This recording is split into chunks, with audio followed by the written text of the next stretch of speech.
1 Samuel, chapitre 2. Anne fit cette prière. Mon cœur se réjouit en l'Éternel. Ma force a été relevée par l'Éternel. Ma bouche s'est ouverte contre mes ennemis, car je me réjouis de ton secours. Personne n'est saint comme l'Éternel. Il n'y a pas d'autre Dieu que toi. Il n'y a pas de rocher pareil à notre Dieu. Ne prononcez plus de paroles hautaines. Que l'arrogance ne sorte plus de votre bouche, car l'Éternel est un Dieu qui sait tout et qui pèse la valeur de toutes les actions. L'arc des puissants est brisé, et les faibles ont la force pour ceinture.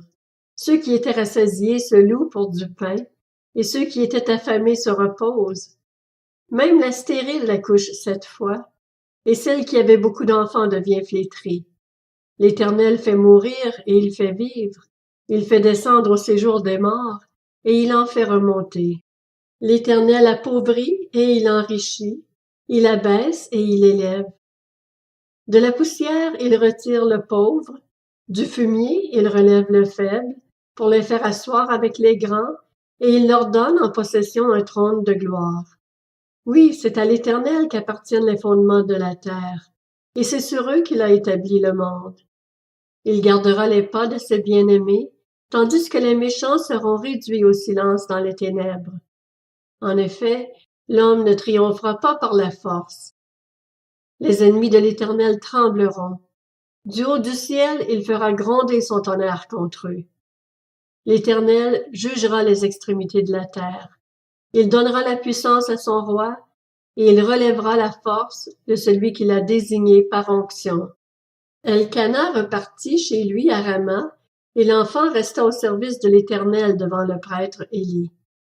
Les fils d'Élie étaient des vauriens qui ne connaissaient pas l'Éternel. Voici quelle était la manière d'agir de ces prêtres envers le peuple. Lorsque quelqu'un offrait un sacrifice, le serviteur du prêtre arrivait au moment où l'on faisait cuire la viande. Tenant à la main une fourchette à 3 dents, il piquait dans le récipient, dans le chaudron, dans la marmite ou dans le pot, et tout ce que la fourchette ramenait, le prêtre le prenait pour lui. Voilà comment ils agissaient vis-à-vis de tous les Israélites qui venaient à Silo. Avant même qu'on ne fasse brûler la graisse, le serviteur du prêtre arrivait et disait à celui qui offrait le sacrifice, « Donne de la viande à rôtir pour le prêtre. Il n'acceptera de ta part aucune viande cuite, c'est de la viande crue qu'il veut. » Si l'homme lui disait, « Quand on aura brûlé la graisse, tu prendras ce qui te plaira. » Le serviteur répondait, « Non, donne-la maintenant, sinon je la prends de force. » Ces jeunes gens se rendaient coupables d'un très grand péché devant l'Éternel, parce qu'ils traitaient avec mépris les offrandes faites à l'Éternel. Samuel faisait le service devant l'Éternel, et cet enfant était habillé d'un éphod en lin. Sa mère lui faisait chaque année une petite robe et la lui apportait lorsqu'elle montait à Silo avec son mari pour offrir le sacrifice annuel. Élie bénit Elkana et sa femme en disant « Que l'Éternel te fasse avoir des enfants de cette femme pour remplacer celui qu'elle a prêté à l'Éternel. » Et ils repartirent chez eux. Lorsque l'Éternel fut intervenu pour Anne, elle devint enceinte et elle eut 3 fils et 2 filles. Quant au jeune Samuel, il grandissait devant l'Éternel. Élie était très âgé lorsqu'il apprit comment ses fils agissaient vis-à-vis de tout Israël. Il apprit aussi qu'il couchait avec les femmes qui se rassemblaient à l'entrée de la tente de la rencontre. Il leur dit, « Pourquoi faites-vous de telles choses? En effet, tout le peuple me parle de vos mauvaises actions. Non, mes enfants, ce que j'entends dire n'est pas bon. Vous faites pécher le peuple de l'Éternel. Si un homme pêche contre un autre homme, Dieu le jugera. Mais s'il pêche contre l'Éternel, qui pourra intercéder en sa faveur? » Mais ils n'écoutèrent pas leur père, car l'Éternel voulait les faire mourir.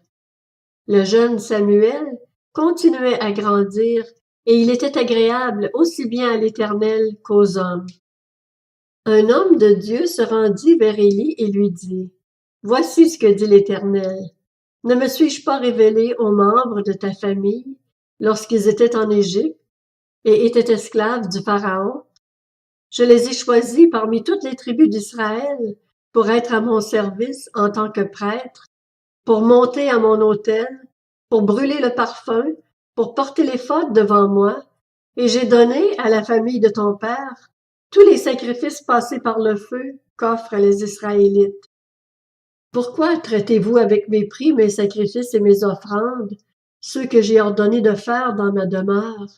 Et comment se fait-il que tu accordes plus d'importance à tes fils qu'à moi? C'en est au point où vous vous engraissez des meilleures parts de toutes les offrandes d'Israël, mon peuple. C'est pourquoi l'Éternel, le Dieu d'Israël, déclare: J'avais certes dit que ta famille et celle de ton ancêtre marcheraient devant moi pour toujours, mais maintenant, l'Éternel le déclare, loin de moi cette intention. En effet, j'honorerai celui qui m'honore, mais ceux qui me méprisent seront méprisés. Voici que viennent les jours où je vais briser ta force et celle de ta famille, de sorte qu'il n'y aura plus de vieillard chez toi. Tu verras un adversaire dans ma demeure, tandis qu'Israël sera comblé de bien par l'Éternel, et il n'y aura plus jamais de vieillard dans ta famille. Je laisserai subsister l'un des tiens près de mon autel, afin d'épuiser tes yeux et d'attrister ton âme, mais tous les membres de ta famille mourront dans la force de l'âge. Tu auras pour signe ce qui arrivera à tes deux fils Ophni et Phiné. Ils mourront tous les deux le même jour.